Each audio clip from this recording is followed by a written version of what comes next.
Welcome, welcome, welcome, everyone. I am Farrington, and I am so honored, excited, thrilled, blessed, privileged, black to be here with this amazing, incredible filmmaker, Stephen Winter. We are here in Atlanta, Georgia, having an amazing screening of Chocolate Babies, and just to be able to get into the mind and the mastermind behind this project is such a blessing. Stephen Winter, thank you so much for joining. How are you today?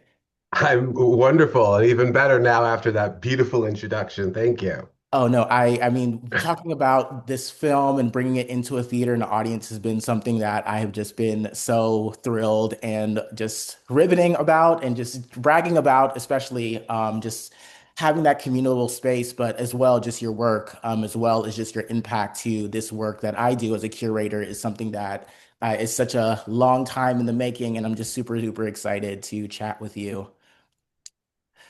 I'm thrilled. I look forward to meeting you in person one day. Please, no, if you're ever in Atlanta, do not be a stranger. Come by and yeah, just don't be a stranger. But all that to say, no, this film, like I said, as a black queer faggot with a political agenda, you make the work so easy to talk about black queerness and talking about just retrospective of films. I am just so honored to just, highlight this work, Chocolate Babies. And I just want to ask just a little bit about the catalyst and what inspired you to not only tell this story, but through your genius lens of satire and just charm. Like, tell me about the spark in this. Well, there's so many ways to answer that question. I think the first one is, well, I too am a black faggot, and I grew up in the Midwest in the Reagan 80s. Mm. So I had Prince and I had Car Wash, the great 1976 um, black film from the 70s, and I had AIDS. And I mean, the list goes on. Like the white supremacist power structure in media was so obvious in the 80s. People pretend like, this is something that happened the last 15 years. Nah, it's been in the works for a long time. Um, so I, as a teenager, joined ACT UP and I became a punk rocker as well as an Afrocentric person as the 1990s were opening. There were still a lot of people around from the 70s. Nikki Giovanni, for one, who would come through Chicago, where I grew up, and, talk to students, talk to people, be very accessible and very upfront with their ideas. And nobody was recording it. So people spoke very freely. And then I explored the west side of Chicago, which had a black gay club called the Clubhouse, where Frankie Knuckles used to spin. And it was there that I met um, these beautiful brothers who ran a thing called Thing magazine. Thing. She knows who she is. You can Google it. It's now a lionized zine from the 90s about blackness, queerness, elegance, gossip, and house music. And those are the cats who mentored me and inspired Chocolate Babies. I was like, what if all these fabulous black gay people and femmes were in a gang that were kidnapping politicians? What a wonderful satire that would be. And that's the short version of how it went. Yeah. And the Humphrey Bogart movies that I like. I thank you. You're jumping into a lot of the things I wanted to chat about today. The festival this year, we had a film screening. I'm sure you might have heard of it, but "Move Your Body: A Birth of House" by Yes, Elliot yes, yes. Stratton. So yeah, talking about Chicago and talking about the scene, that film was incredibly well received at our festival this year. We had a sold out house. Can you talk about just more about the queer scene in that time period, house music, how riveting and flavorful, and just what that kind of just outside looking in is to have that perspective. I would love to know what that would look like. I am so lucky I got to dance repeatedly under Frankie Knuckles. Uh, I knew it was something special. We all knew, but if I had known, I mean, I Mm, guess I did know. There was, it was so sexy, it was so freeing. I was a gawky kid, very tall, I had dreadlocks. Um, I, danced like a scarecrow in Wizard of Oz. And it was completely accepted and desired. And I felt like a star. We all felt like stars because the songs would just keep going and going and mm, rolling onward and onward. Never heard anything like that before. Like a 20-minute version of a Donna Summer song that just seemed to keep, one that really drove me crazy on that Street Player. He took Street Player by Chicago and stretched it out forever. The intro went on and on and on. Um, and Bad Luck, but he would do some crazy things with Bad Luck. Um, and they had ladies there. They were showgirls, um, trans women, drag queens who would perform at the clubhouse on like Friday night, I think. I think Saturday was dance night and Friday was maybe more mellow, cruisy, um, drag queen night or trans lady night where they would lip sync to Patti LaBelle songs or Gladys Knight ballads, Phyllis Hyman. And they were so emotional and filled with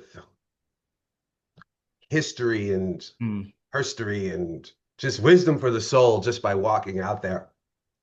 And no big routines. They would just stand and just accept the dollars. Maybe they'll walk to this side or maybe walk, but it was really mostly just stand and face and emotion and bazungas. Um, what was the question? No, I love it. You answered it. It was talking Okay. about the scene. Like I said, the film Move Your Body, House Music, I think the Chicago scene, I could only imagine how much that influenced, I think, you as an artist, as well as this piece of work. Like you mentioned, trans artists, you mentioned women, those are all characters and folks embedded into this gang and this story, right? Yeah, yeah. Yeah, so I thought you answered that very, very well, and I thank you for that. And all the gems, I think, gosh, it's so, I can only imagine and only thrive in what that could have looked like and how liberating and freeing and just our impact. I think that film as well shows how Black history and our impact is transcendent. This film as well, I consider very timeless and transcendent in terms of, how I can still see myself, even though it's a film that was made when I was born, the year I was born, and still see, every bit of myself as a Black queer person. My background is Caribbean. I'm from the U.S. Virgin Islands. So I am a product of neocolonialism. So I'm very much just always looking around for films and looking around for stories that kind of show and showcase myself and me. And this film, while I don't feel like I've ever gotten that, queer Caribbean storyline narrative that I need so bad, this film does for sure give life. And please educate me if you. Oh, I'm working on it. I'm half Caribbean too, and I'm doing a film right now about queer and Caribbean history and future. That is everything. That's so beautiful. I yes, I like I said, just that thirst and that quench, I think for sure as queer people just trying to see ourselves and trying to be visible. I know having that Caribbean background is like embedded into, every every way you look and move, especially the political aspects where, there is a lot of nuance between, who gets to decide who makes money, who gets to decide what the life and culture looks like for, an entire diaspora of brown and African Americans, and African Caribbean people. So it is so complex, but I Sing thank that you. song. Um, well, you make the movie you want to see. Absolutely. And you did, especially with Chocolate Baby. So tell me just a little bit more about the cast as well. I mean, you got into, just the scene. I think the Chicago dance scene provided you a good lens of Black culture and Black queer culture. And talk about that being a reflection in Chocolate Babies. Well, first among equals is Brian Webster, who played the councilman. Mm, He is the first friend I ever made in New York City, him and his nice. partner Angelo. And he's the one who introduced me to this thriving culture of Black gay theater that was happening in the 90s in New York because there were all these really talented people who had come up in the 80s and such and had all the chops in the world but didn't get work because it was television and film and that was it. And but they were playwrights, they were producers, there was actors. And almost all the actors I met in this scene or through this scene. So Claude and Suzanne had been in a production of King Lear called House of Lear. It was set in a ballroom. That's where I first saw them. Um, Michael Michelle Lynch, who became Lady Marmalade, she came through a recommendation from that world. Dudley Finlay Jr., I think also sort of came through that world. And to me, that is. Um, and so we all spoke the same language. We all had the same references. We all had the same hunger. And they were brilliant. They understood exactly how to say the dialogue and what I was hearing, because I was basically drawing directly from the mouths of Mm. my Thing magazine comrades and other femmes that I had known in Chicago for most of that stuff. And they knew exactly how to say it and how to embellish it to make it even better. So many scenes have moments that were pure inventions. You know, I kind of worked with them like John Cassavetes worked with his um, troupe, is that we did a lot of rehearsals before the film and we would incorporate improvs into the script. And then that would get further embellished as it went along. So the rhythm would, when we hit the camera, was perfect. And then, like in her audition, Michael Lynch as Lady Marmalade invented the whole looking in the mirror thing and then saying, "You got it. I don't know where you put it, but you still got it." I did not write that. I wrote the scene and it had no dialogue actually. And Michael Michelle went into the Lady Marmalade character and found those lines, delivered them so perfectly. Um, and that is the kind of um, the sort of warm sugar of working with people like that. You can be speaking the same language within moments. It was very a family affair making that film. That is so beautiful. Just the creative genius, the creative magic, the black joy that I think was sparked here and brilliantly portrayed in this film. You mentioned the councilman, who I thought his character was so complex, but also relatable. I thought how, I know he's like kind of considered the antagonist in the story, but also I really, really, kind of connected with his character, being closeted and not really understanding the harm that you're doing for your community. Can you talk a little bit about those intentions and maybe, like you mentioned, that was your friend and how, maybe the complexities of that character came about? Well, I did not write him as a villain. I wrote him as an antagonist. We're Okay. always going to see his, you know, you want to write for everyone's point of view in the story, so you have well-rounded characters. And I knew giving it to Brian, of course, the warmth, the intelligence would always be there. When casting, one of the best advices of casting is that choose an actor that whatever it is their baseline quality, choose that actor for that quality because, at the end of the day, after 7 takes, after weeks of shooting, if you're exhausted, that thing will always be there. Not that we're ever exhausted in talk neighbors, I'm just saying. Uh, and so I wrote him like that, he had to be kind of real because, like, I grew up in Chicago. There are all kinds of nutty aldermen and Mm, people in charge of things, black people in charge of things who were fabulous and corrupt and but also sympathetic and were right once a day like the broken clock. mm, Just and also sexy. I wanted him to be sexy and a compelling romantic case for young Sam because young Sam is my surrogate character. I okay. was his age. I was the film comes from his point of view because that is the character closest to my age when I wrote it. That's beautiful. No, thank you. Yeah, I think the councilman, yeah, I think that that character, just the perspective that he had, was just complex, just very complex, very relatable. I think, thinking of, yeah, just not like you said, just best intentions, but not understanding the harm and sometimes not seeing the full picture of. Well, I think he understood the harm. Like, no, he had the he knew what he was doing. Like, I think he asserted that, I get to have a life too on my own terms. And if this gay liberation thing is about being able to do what you want, can't I do what I want, including being duplicitous? Um, I didn't have a lot of experience with older men when I Mm, was a younger man because most of them were gone of AIDS or very much still in the throes of fighting it. So my relationships with guys 10 years older than me, I'm talking like 23, 33, weren't a lot of that. So I was drawing from what little I knew, but also what I was wishing for.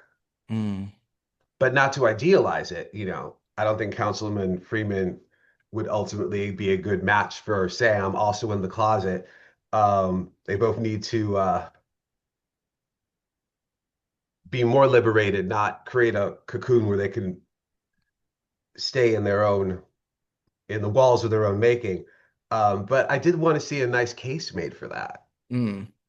No, he does, and I think that's kind of the beauty in I think the storyline in the development and like the eye-opening kind of moments that Sam has, and Sam has to come through and realize and that come to Jesus moment where he is kind of waking up with yeah, all the decisions, good or bad. Like you said, I'm not villainizing him, and antagonist is the best word for it, but just seeing just the light come, and I think that was a great moment for I guess as you as well, just kind of understanding your character and that development of that character. Something else I wanted to ask was just reflecting on just some of the, hold on, I have a question here. Um, yeah, so you talk about the New York and you talk about the New York queer scene in terms of the theater scene there, and there's just a lot of thespian, just a lot of big performances happening throughout that. Can you talk just a little bit about, I guess, just a direction, I guess, just like providing this level of humor, but seriousness, and just delivering lines that I don't think ever have been heard before, ever have been really seen or performed in such a manner. Could you talk about pulling that out of folks and maybe presenting that in camera form? Hell, you, pardon me, you kind of just do it as presented. And when you get it, you get it. Mm, So it wasn't a matter of working at finding the voice. It was just everybody knew what the voice was. mm, Um, and I had more than enough cinematic examples to know how to make that kind of acting work. The film is filmed realistically, mm, um, classical framing, very economical, almost like a comic book, but also like a visual story. I'm very proud of how visual the film is. We shot on Fujifilm, which at the time was much better than Kodak for rendering black and brown skins. Kodak did not have a Kodak was a film that was developed for white skin. mm, Fuji was developed for Asian skin, so it worked really good with black skin. Um, I wanted to make sure that that was just gorgeous and popping. Um, And everybody back then knew how to do it because everybody was theater trained. Theater was the primary way where Black folks at the time would get their creative yayas out because you couldn't do it on film or television. So the shared responsibility of being on stage together, the generosity that created a generous creative environment that they knew of. So when they all came together, they were family. We were family instantly. mm, So it was this doing the script was like just doing our just doing our family business. It's the best way to is describe it. It's not it's not magic. It's craft. mm. Wow. So it looks like a documentary of sorts. Some people sometimes mistake it for like that it's really happening. I was like, well, that's the point. We filmed it that way. I conceived it that way. Um, and because of the level of craft and technique that we had, we're able to render it. It's That not easy, but it's also not that hard. No, that's brilliant. I think also it comes across, like you said, just very real, very lived in. Every moment they are speaking with such grace and influx of what they're saying. It does stand out to me. And I think the theater, Black theater elements to that, specifically someone also coming from theater, I think really shine through and really hit, I think, every moment and note and conversation that this film was having. In But that, also understood film. Like they understood that they're not actually in a theater piece. Mm, They were able to keep it rooted. They were able to make it, they understood themselves to be down to earth. We were of the street. You know, we had the stench of the streets on us, and we are like very much, this is not about larger than life icons. These are about regular people who act larger than life. No, absolutely. Something else that I think is incredible as you examine now 30 years next year into this film, you are talking and hitting on topics like, body positivity. You're talking about things like colorism.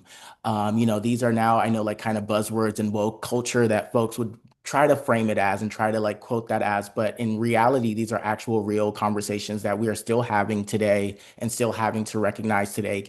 Can you talk about just like, incorporating these very raw conversations into this piece and maybe what else you wanted to add to that conversation there as well? Well, these were not unknown conversations when I was coming up as a kid in the 80s. Um, these were conversations that Black people were having all the time, not just in Ebony magazine or on A Different World, but also in books, in poems, in kitchen table conversations, in sidewalk talk. Um, and I found the intersections of those things fascinating. Like you would meet misogynistic gay guys, and I was Mm, like, I thought gay guys loved women.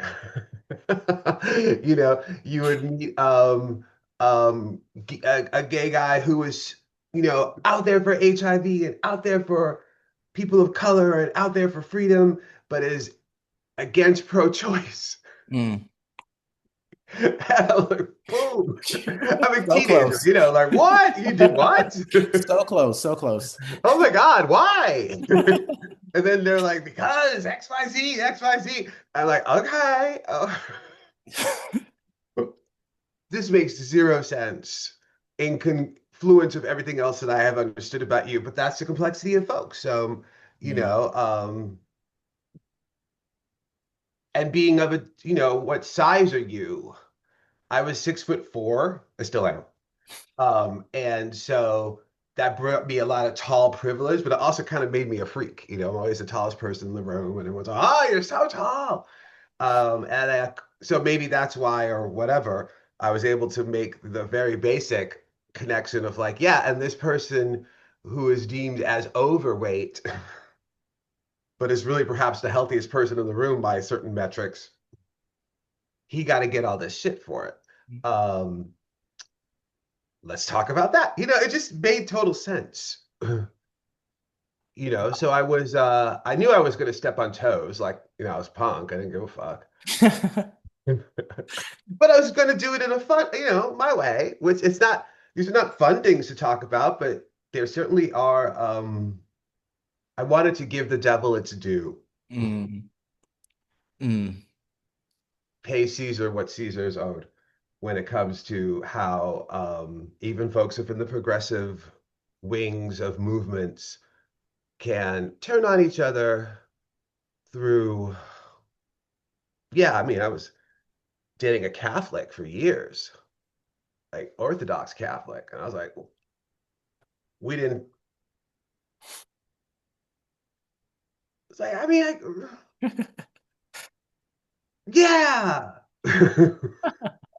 That was the whole, and he was like, I know, we was all, and I was like, okay, kiss, kiss, kiss, like we just, and on Easter, I'd be someplace else. And they would be at church.